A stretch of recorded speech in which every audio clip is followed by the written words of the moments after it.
Hello friends, good evening. কেমন আছো তোমরা? আশা করি ভালো আছো। আমরাও কিন্তু বেশ ভালো আছি। আমি মো লাইফস্টাইল ব্লগে তোমাদের ওয়েলকাম আর অনেক অনেক ভালোবাসা।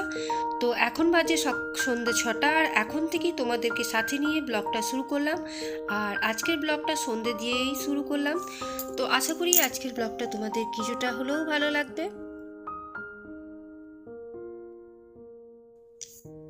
তো সন্ধে দেওয়ার পর আমি একটু কর্পূর বা ধুনো প্রতিদিন জ্বালিয়ে থাকি।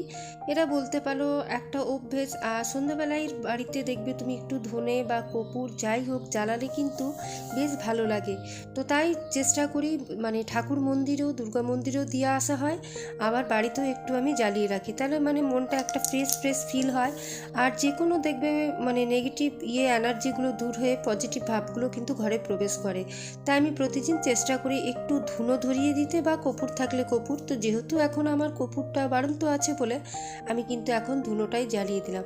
আর এখন ধুনোটা আগে আমি রুমের মধ্যেই রাখতাম, তো এখন এই জবের থেকে আমি মা দুর্গাটাকে এনেছি, তো এখানেই রেখে দিই। তো চলো এবারে চা করা যাক। এদিকে তোমাদের দাদাভাই অফিস থেকে চলে আসার পর চাটা চাপিয়ে দিয়েছি। আর এদিকে বাবুও নেই, বাবু পড়তে চলে গেছে। 5টার সময় একটা পড়া আছে, আবার এখনই সন্ধ্যাবেলায় ঢুকবে, 10-15 মিনিট রেস্ট নিয়ে আবার তোমার আরেকটা টিউশন চলে যাবে। আর আজকাল ছেলে মেয়েদের তো পড়ার চাপ বুঝতেই পারছো অতিরিক্ত হয়ে গেছে। অন্যান্য দিন কি হয়, তোমাদের দাদাভাই তাড়াতাড়ি চলে আসে আর চাটাও খাওয়া হয়ে যায়, আর বাবুও সাথে থাকে। তো এই দিনগুলো কয়েকটা দিন মাঝে মাঝে 5টার থেকে টিউশন থাকলে একটু অসুবিধা হয়ে যায়। আর তোমাদের দাদা ভাইও চলে এসছে, তো তাই ভাবলাম এখন চাটা করে দুজন চাটা খেয়ে নিই, তারপর ছেলে আসবে, ওকেও কিছু একটা তো জলখাবার দিতেই হবে। চা খাওয়ার পর ঘরে টুকিটাকি কাজ ছিল, সেগুলো সেরে তারপর এখন তোমার রাত্রে ডিনারের কাজে লেগে পড়েছি। তো আজকে ভাবলাম একটু ডিনারটা স্পেশাল করেই বানানো যাক, ছেলের আবদারি। তো ছেলের ইচ্ছা ছিল ছোলা ভটোরা খাবে, আর তোমার ছোলা করব, মানে চানা মশলার যেটা বলে। তো আজকে দুরকম ছোলা দিয়ে আমি করছি, কাবলি ছোলাও দিয়েছি আর তোমার এইরকম কালো ছোলাটাও দিয়েছি। তো আমি বেশিরভাগ সময় কাবলি ছোলার মধ্যে গোটা গোটা আলু দিয়ে সিদ্ধ করে থাকি, তো সেটাই এখন রেডি করে নিচ্ছি। আর এই কয়েকদিন বাবদ আমার শরীর অসুস্থতার জন্য কিছুদিন ধরে তেল মশলাটা কম খাওয়া হচ্ছিল, আর ছেলের খাবারও বেশ পছন্দ হচ্ছিল না। তো তাই আজকে ভাবলাম ওর মনের মতন করে দিই। তো দেখো এদিকে এখন আমি প্রেসার কুকারটা তোমার ছোলাটা সিদ্ধ হতে দিয়ে দিলাম। আর এর মধ্যে তোমাদের দাদাভাই বেশ খানিক জিনিসও নিয়ে এসেছিলো ছেলেকে আনতে যেয়ে। তো দেখো সেই জিনিসগুলো এখন বের করে নিচ্ছি। আর ছেলে নিজের ধান্দায় এসছে যে চকলেট বা কিছু যদি এনেছে তার জন্য। তো বারবার ওই থলিটার মধ্যেই দেখছি। আর চাল আটাটা আমার আগেই আনা হয়ে গেছিলো, শুধু এই কয়েকটা মশলাপাতি, পাঁপড়, তারপর বড়ি, তারপর জিরে গুঁড়ো, ধনে গুঁড়ো, মটর, হলুদ, এইগুলো। তো এইগুলোই বাড়ন্ত ছিল, তো সেইগুলোই এখন মাসকাবারির জিনিস আনা হয়েছে। আর তোমার আগে মাসের প্রচুর জিনিস আমাকে ফেলতে হয়েছে, যেহেতু দুটো দুটো দাদাভাই মারা যাওয়ার পর যেগুলো কোটোতে ছিল সেই প্রত্যেকটা কোটোতেই জানো তো একটা কীরকম ছাতু ফুটার মতন হয়ে গেছিলো, আর তোমার কেমন একটা পোকা লেগে গেছিলো। তাই প্রত্যেকটা গোলদারির মোটামুটি যা যা জিনিস ছিল সবই ফেলা হয়েছে। আর এখন দেখো যেহেতু ছোলা ভটোরা করবো তার জন্য আমি আটাটাকে রেডি করে রেখে দিলাম। আর ছোলা ভটোরা বানানোর জন্য পরিমাণটা একদম ঠিক ঠিক হলেই দেখবে ভটোরাগুলো কিন্তু বেশ ফোলে। তো আমি এইখানে তোমার কিছুটা পরিমাণ ময়দা নিয়েছি, তারপর তার সাথে টক দই, বেকিং সোডা, বেকিং পাউডার, আর খানিকটা তোমার চিনি, আর অল্প পরিমাণ মতন লবণ। তো ব্যাস এখন সেটা ভালোভাবে একটু গরম জল করে তারপর ভালোভাবে মেখে এখন তোমার এটা ঘন্টা খানিকের মতন আমি রেস্টে দিয়ে দেবো। যখন খাবো তখন গরম গরম করব, আর বেশ ফোলা ফোলা হয় সেটাও তোমাদের সাথে অবশ্যই শেয়ার করব।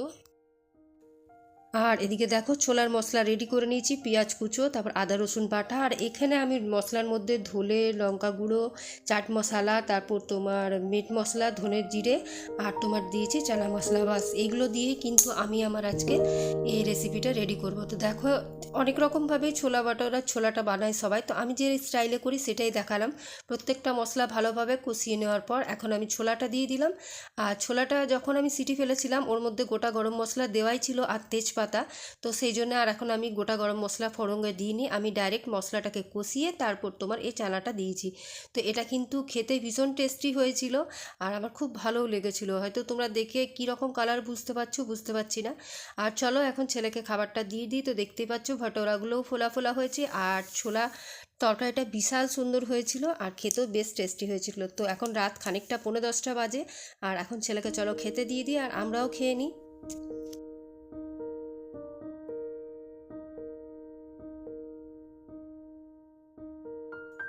তো খাওয়া দাওয়া কমপ্লিট করে তারপর তোমার বাসন টাসন রান্নাঘর সব কিছু পরিষ্কার করে গুছিয়ে বাগিয়ে এখন চলে এসেছি আমি শুতে। আর শুতে যাওয়ার আগে আমি আমার জন্য 10 থেকে 15 মিনিট হাতে রেখে তারপর নিজের নাইট স্কিন কেয়ার রুটিনটা ফলো করে থাকি। তো সবার প্রথম যেটা করি সেটা হলো আমি আমার ড্রেসটা যেদিন মনে হয় সন্ধে দিবার সময় ছাড়ি সেদিন আমি ছেড়ে নিলে আর রাত্রেবেলায় আমি তোমার এই জামাটা চেঞ্জ করি না, কারণ সন্ধ্যের সময় তো চেঞ্জ করাইছি। আর যেদিন দেখি আমি যে চেঞ্জ করিনি সেদিন কিন্তু আমি সারাদিন যে নাইটিটা পরে থাকি সেটা চেঞ্জ করি, তারপর আমি অন্য নাইটি পরে শুয়ে থাকি। এটা আমার ইচ্ছে করে, কারণ সারাদিন যে কাপড়টা পরে থাকবো সেটা পরে থাকলে ঘিন ঘিন করে আর সেটা পরে শোয়াও যায় না। তো যেহেতু আমি সন্ধ্যেবেলায় আজকে সন্ধ্যেটা আমি দিয়েছি, তোমাদের দাদাভাই দেয়নি, তো সেজন্য আমি ছেড়ে আর ছাড়লাম না। আর এখন দেখো ভালোভাবে আমি চুলটাকে ছাড়িয়ে নিলাম। আর আমি কিন্তু 2 দিন পর পর মানে হেয়ার ফার্টিলাইজার ইউজ করে থাকি, তো সেটা ইউজ আজকে আর করলাম না, যেহেতু 2 দিন পর পর করি। আর শীতকাল এলে সেটা আমি হয়তো সপ্তাহে 2 দিন করে দেবো, কারণ ফার্টিলাইজার লাগালে একটু তোমার ঠান্ডা লাগার প্রভাব থাকে তার জন্যে। তো চুলটা ভালোভাবে ছাড়ানোর পর এটে সেটে বেঁধে তারপর এখন আমি ভালো করে মুখটাতে একটু গোলাপ জল স্প্রে করে তারপর দেখো ভালোভাবে মুছে নিচ্ছি। আর তার আগে কিন্তু আমি ভালোভাবে ফেস ওয়াশ দিয়ে মুখটাকে ক্লিন করে এসেছিলাম। আর এখন একটু মানে অনেকেই তোমার গোলাপ জলটা স্প্রে করে নেয় ডাইরেক্ট মুখে, কিন্তু আমি কি করি তুলোতে খানিকটা নিয়ে তারপর ভালোভাবে মুখটা তোমার মুছে নিই।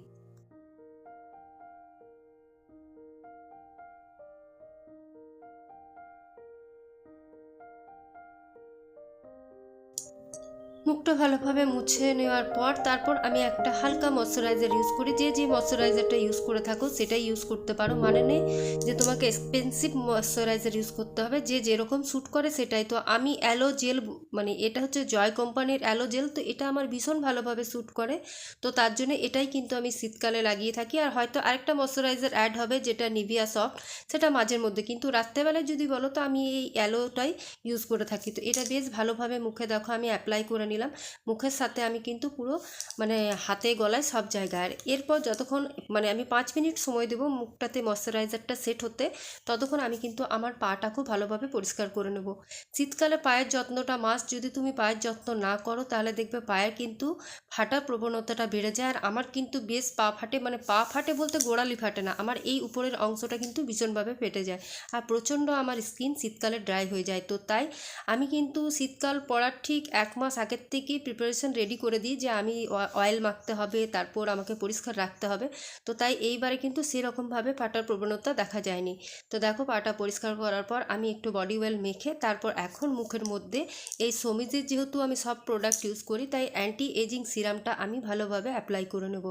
এটা অ্যাপ্লাই করে থাকি। আর মাঝে মধ্যে ভিটামিন ই ক্যাপসুল, গোলাপ জল আর অ্যালোভেরা জেলের আমি একটা মানে মিক্স করে বানিয়ে রেখেছি, সেটাও মেখে থাকি। তো আমি অল্টারনেট ডে যেটা যখন মনে হয় সেটা লাগাই।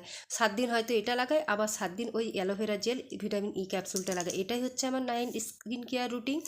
তো এটা যদি ফলো করে চলো মোটামুটি তোমরা উপকার পাবে, এইটুকু আমি জানি। আর একটু সময়ের মতন 1 মিনিট কি 2 মিনিট হাতে সময় দিয়ে একটু মুখের মধ্যে ভালোভাবে ম্যাসেজ করে নেবে অ্যান্টি রিঙ্কেল ক্রিমটা লাগানোর পর, তাহলে কিন্তু তোমরা ভালোই উপকার পাবে। তো আশা করি তোমাদের ভিডিওটা ভালোই লেগেছে। আর ভালো লাগলে অবশ্যই একটা লাইক, কমেন্ট, শেয়ার, চ্যানেলটাকে সাবস্ক্রাইব করে আমার পাশে থেকো। তো কালকে আবার একটা নিউ ব্লগ নিয়ে তোমাদের সাথে দেখা হবে।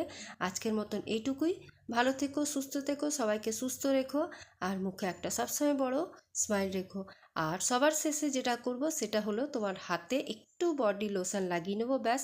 তাহলে আমার স্কিন কেয়ার পুরো শীতকালের কমপ্লিট। আর গরমকালে যেটা করি সেটাও অবশ্য তোমরা কোনো একটা ভিডিওতে দেখতে পাবে, পুরনো যে ভিডিওগুলো আছে সেগুলোর মধ্যে আমার দেওয়াই আছে। তো চলো আজকের মতন এইটুকুই। ভালো থেকো, টাটা।